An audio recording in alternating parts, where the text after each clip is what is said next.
Hello everyone, good to be back on the Fly on the Wall Press performance group page.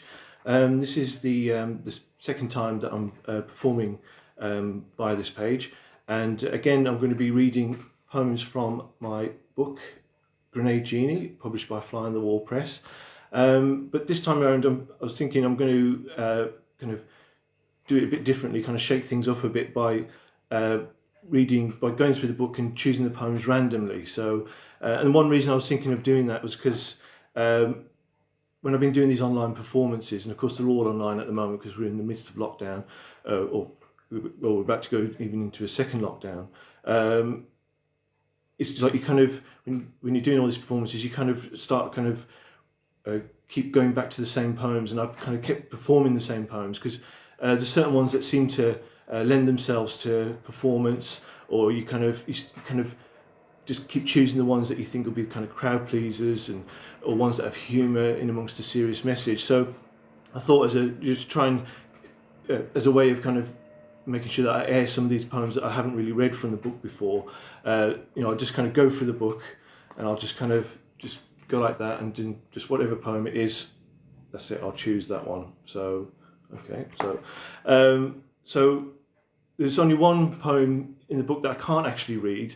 So if I end up falling on that page when I go through the book like this, then there's one called it's about commas, and it's all about where the commas are positioned. So it's kind of a poem that you have to actually read and look at. So you wouldn't get the effect from me reading it. So I won't choose that one. But there's another poem as well that I'm going to have to kind of deliberately choose it randomly, because it's the first poem in the book, and so I can actually just kind of go through the book right to the beginning and choose that one. And the reason I'm going to make sure I do read that poem is I can't actually see, when I'm on this page, I can never see the comments because my eyesight's so bad. So I couldn't see the comments last time I did it, and Sarah Jane actually requested if I could read the first poem in the book, No Longer Quite So Sure. So I'm going to make sure I randomly choose that one at some point, and I might even do that first just to get that, because I'll end up forgetting otherwise.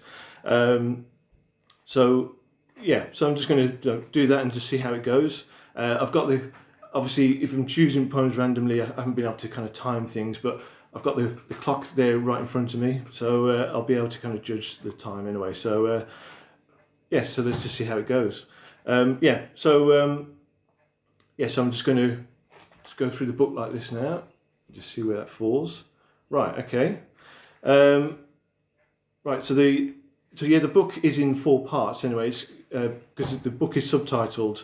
So the book is called Genie, and it's subtitled 25 Brief Studies of the Cursed, Coerced, Combative and Corrupted. And so the poems in each of those sections are kind of on that theme. And a lot of the poems are kind of about people feeling expendable.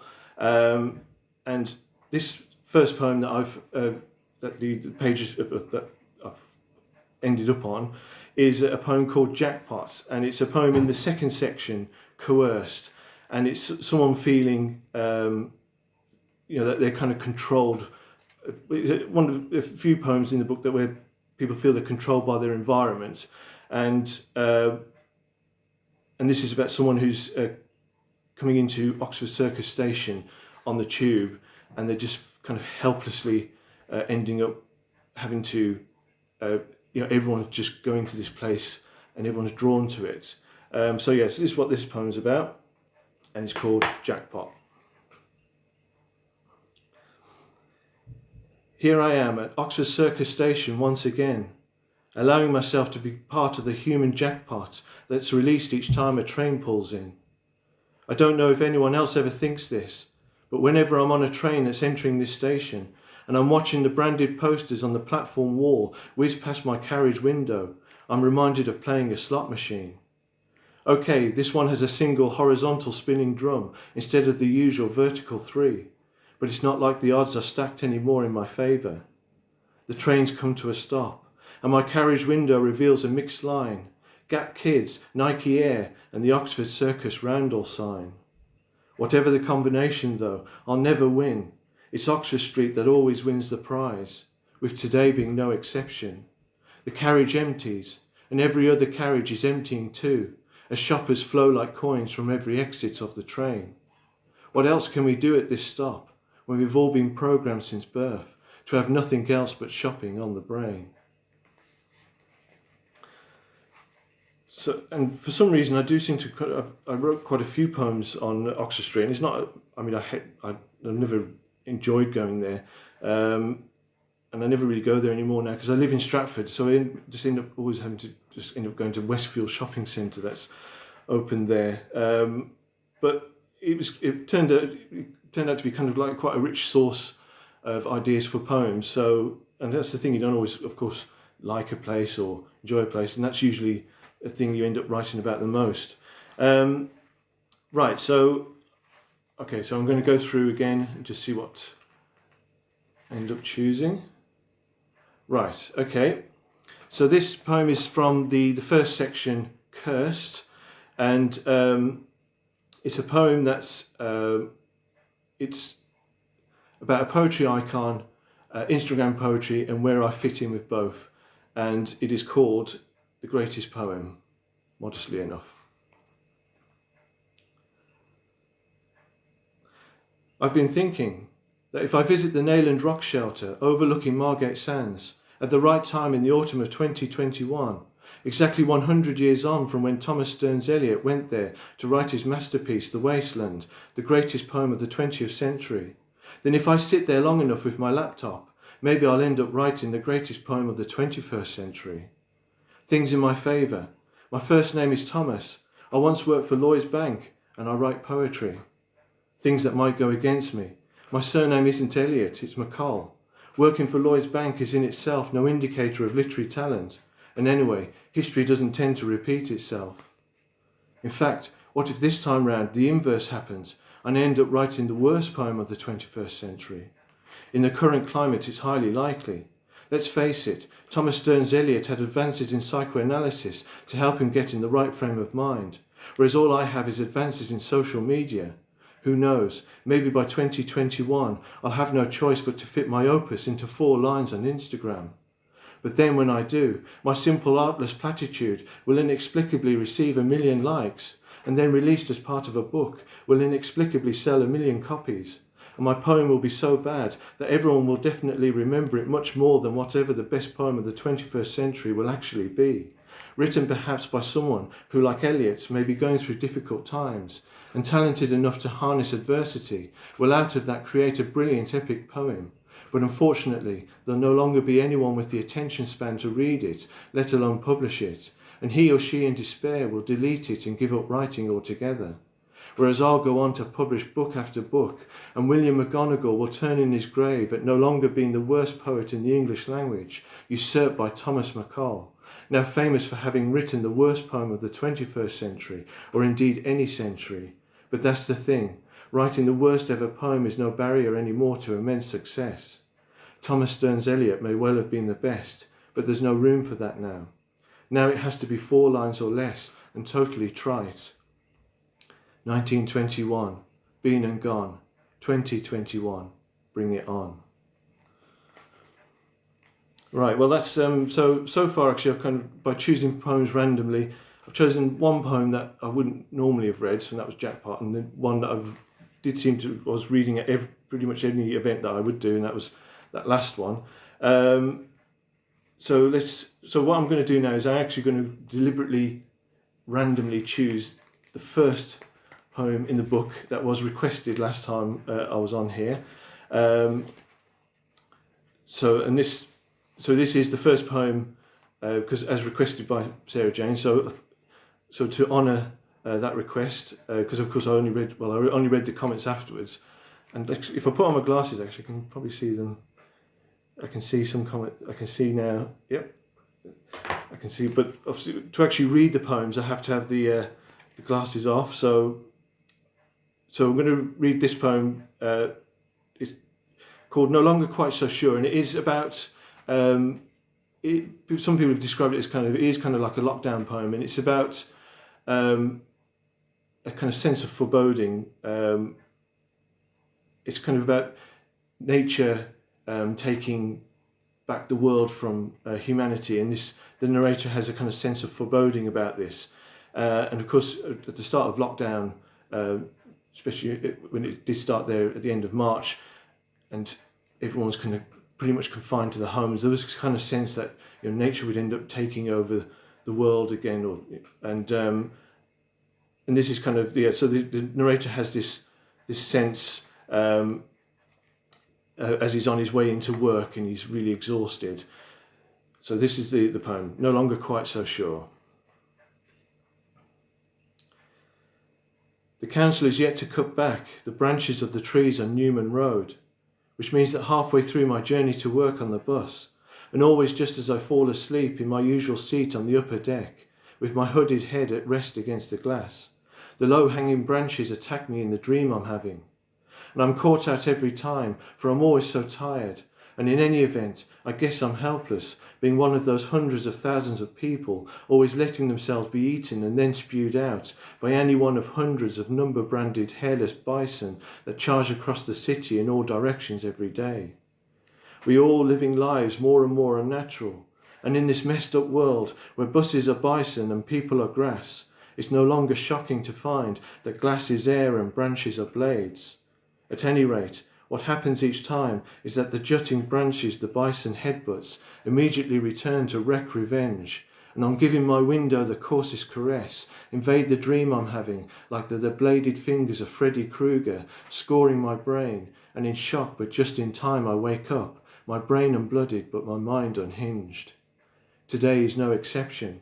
I'm violently awoken, but this time round, just after it's happened, and I glance at the section of window where my head's been resting, I notice a message etched on the glass, "We're gonna take the city back," which in the past I'd have automatically assumed was done by some school kid, by locker key or compass from his pencil case.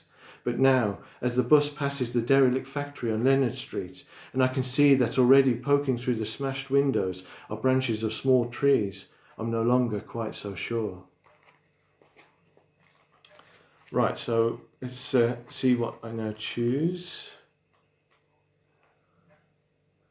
Right, okay, so it's fallen on a poem that is in the second section, Coerced, and it's a poem about forgetting someone's name, which I'm always doing, and this is a true story, and it is called Jan, Jen or Jean. I hadn't seen her in years. Her name was Jan, Jen or Jean. I couldn't remember which. My face lit up like a fruit machine when she caught my glance as we passed each other on Southwark Bridge. "Hi, Tom," she said, and as if she pressed play, I felt compelled to take the chance. The names began to spin inside my head. Jan, Jen, Jean. I pressed stop too quickly. I had little choice and settled on Jean. "Hi, Jean," I said.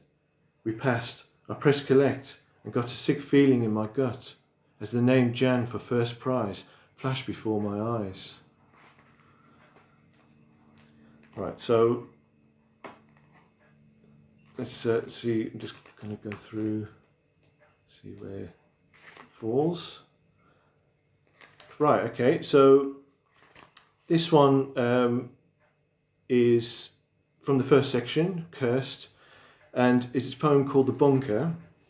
And it is kind of told like a folk tale, really, but it is a poem that is to do with the Grenfell fire, and it was originally published in an anthology called Poems for Grenfell Tower, and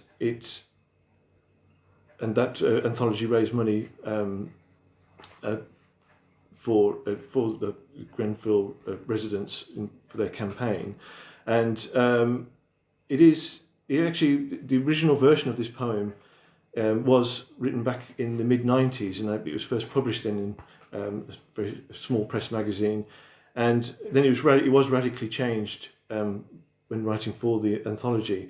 But it's I was kind of writing that particular poem was writing about just these tower blocks that were really shoddily built, and of course then unfortunately that terrible tragedy happened there in 2017, So anyway, so this is this is the poem, and it's called The Bunker. Our seedy tower block sits on top of a Cold War nuclear bunker, both the work of cowboy builders who all died in mysterious circumstances, one by one throughout the 1970s. Even now, after years of demanding answers, no one's prepared to address our concerns, and all because they concern a structure which still officially doesn't exist. I wasn't alive in 1965 when the Ministry of Secret Buildings, continuing to keep the bunker's location secret, failed to inform the Ministry of Misconceived Ideas, which allowed our high-rise flats to be built on top. I was very much alive though in 1991 when I inadvertently discovered the bunker's entrance late one evening. Hearing cries for help in dense shrubs near our block, I found a loose manhole cover and, descending a rusty ladder into a sprawling concrete complex, was shocked to stumble upon charred human remains. Terrified, I ran straight out and rang the police, but after bundling me into their car, the plainclothes slipped acid into my tea at the station, charged me with possession and making a false report whilst under the influence. By the time the charges were dropped, the cash-strapped council had hurriedly built a basketball court at the very spot where the manhole cover had been. Well, here I am, just about alive in 2017.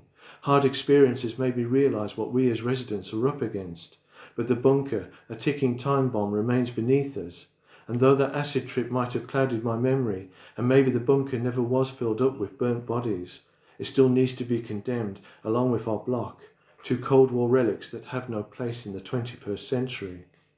And it's not just me. Most residents have come to realise the government's trying to hide an omen.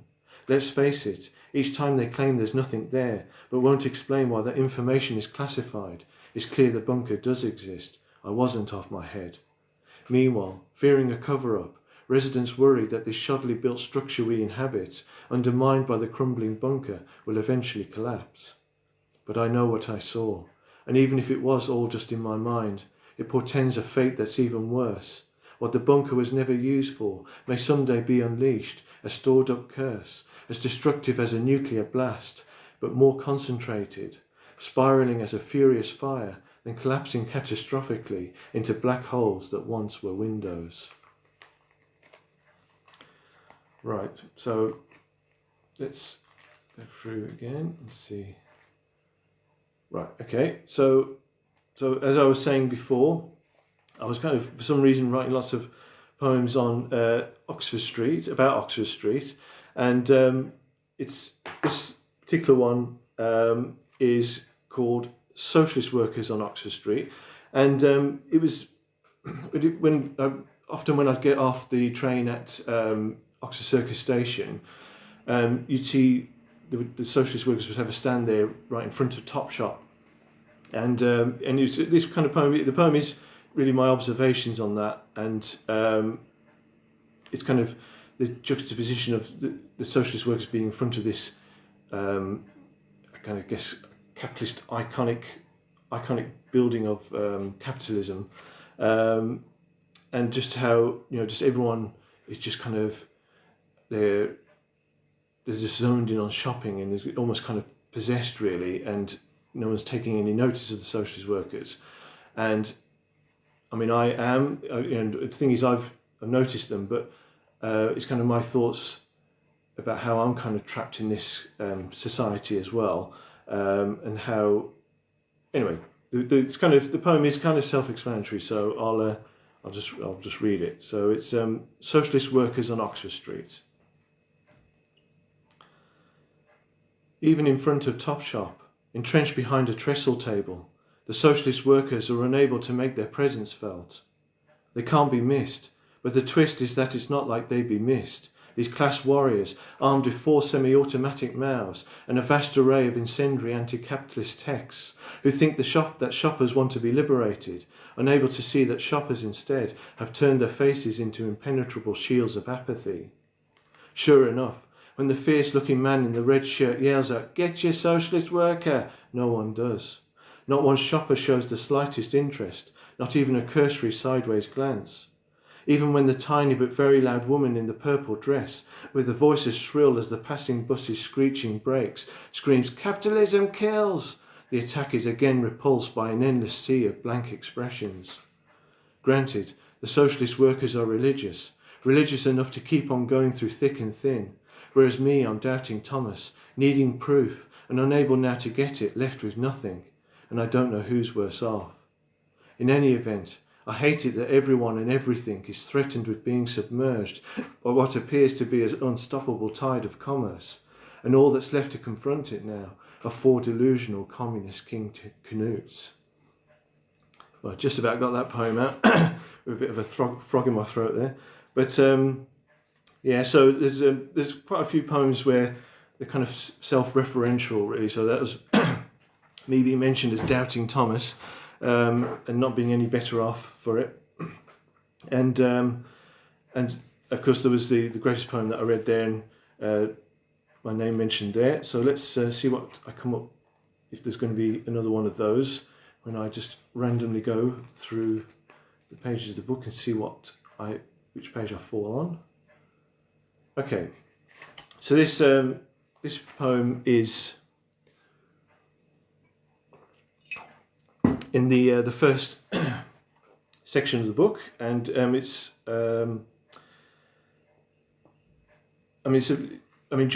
it's a poem about the internet, and a poem called The Evil Eye, and it's kind of in these times of lockdown and isolation, the internet has proved to be even more important than it already was, and even more essential to our lives. And while that is a great thing, and of course we are on the internet now as well, communicating on social media, and of course this is going out on social media as well, and so there's so many good things about it, but there's also there's a more sinister side to this dependency.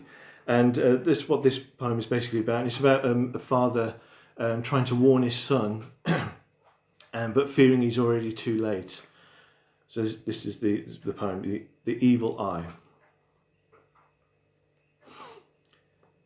You're too far gone, and clearly unable to heed my plea. But still I have to tell you, son, you wouldn't expect a key to leave its shadow behind when picked up from a table, but that's what's happening now to you online. Hidden interests constantly mine your data. Every moment you're manipulated. But as long as your need to exist, like everyone else now needs to exist, is sated, everything's fine. And let's face it, how can you stop? It's fame, albeit the tiniest drop, even if there's no one who could possibly give a damn about those selfies you constantly upload onto Facebook, Twitter and Instagram. Don't you realise that you exist no more than you did before? Less, in fact.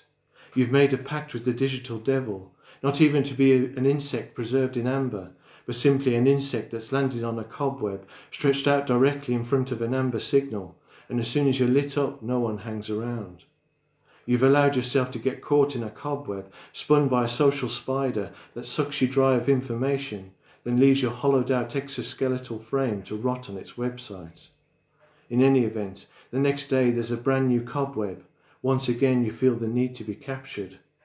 Reality, which after all is the resin of reason, dictates that even with your endless selfies, your life is no more or less preserved than the totally unrecorded life of the Afghan shepherd who in 1971, believing correctly the camera lens to be the evil eye, refused to allow a hapless hippie to take his photograph, knowing his soul would be sucked dry, and that whatever he did, whether he acquiesced or not, the hindered hippie's straightened out son would be back for Queen and country in 30 years' time. The shepherd pointed the barrel of his rifle straight at the horrified hippie's acid-drenched head and told him to get the fuck out of Helmand. You're too far gone, and clearly unable to heed my plea, but still I have to tell you, son. Just because there's no going back to the 7th century doesn't mean there's nothing you can learn from its doomed last stand against the present one. Well, actually, I'm realising now, that was the time went very quickly there. So the thing is, without my glasses on, I was kind of forgetting to look up at the time. So I'm going to read, I'm just going to choose one more poem then randomly and just see. Okay.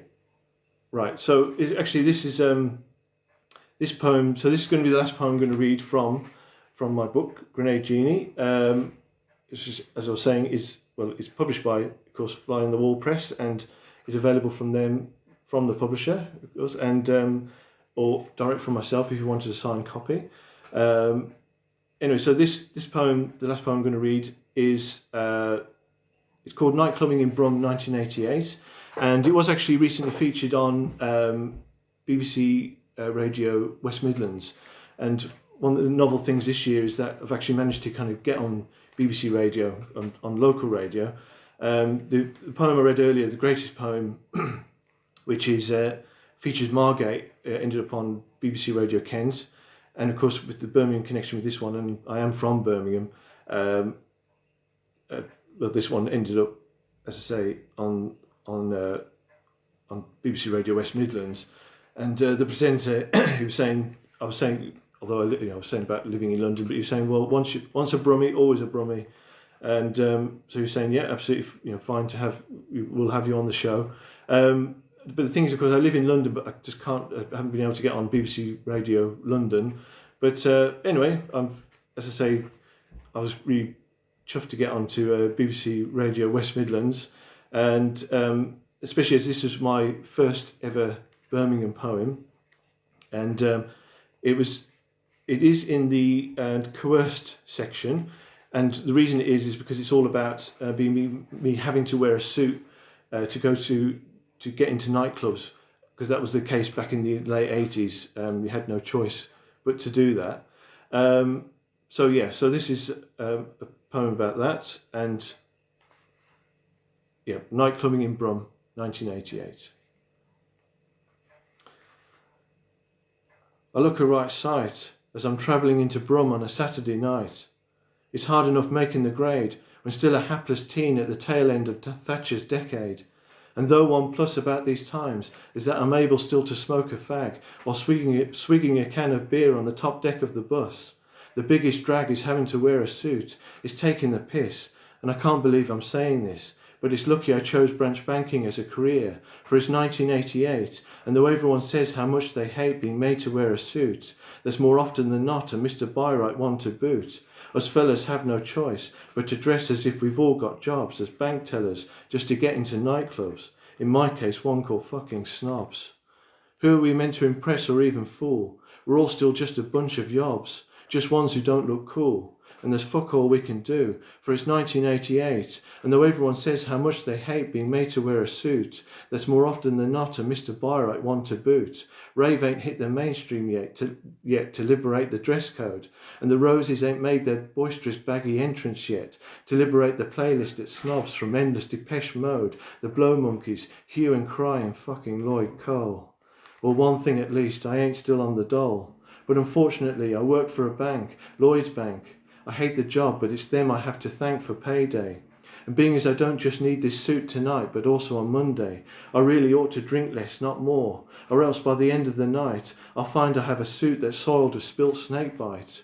All I know is, whenever I dare to step onto Snob's sunken dance floor, which is much like stepping into a paddling pool without water, as it happens I dance like a toddler in a paddling pool, especially to Welcome to the Monkey House, the best ever song, which turns me into a flailing fool, a chimp in a suit, or something usually ends up going wrong. Last week I tore my trousers and lost a button, and being as I work for Lloyd's Bank in Sutton, high standards in that posh part of town, I don't want yet another dressing down, for it's 1988, and though everyone says how much they hate being made to wear a suit, there's more often than not a Mr. Byright one to boot. I at least get value out of mine, but some consolation. Roll on 1989. Right, so let's see what the comments are, but yeah, maybe eventually, yes, who knows, yes, maybe next year, but anyway, so yes, thanks very much for listening. So that was actually a good half hour anyway, and anyway, that went really quickly. I really enjoyed that actually. So anyway, so yeah, thanks very much for listening, and cheers. Bye for now.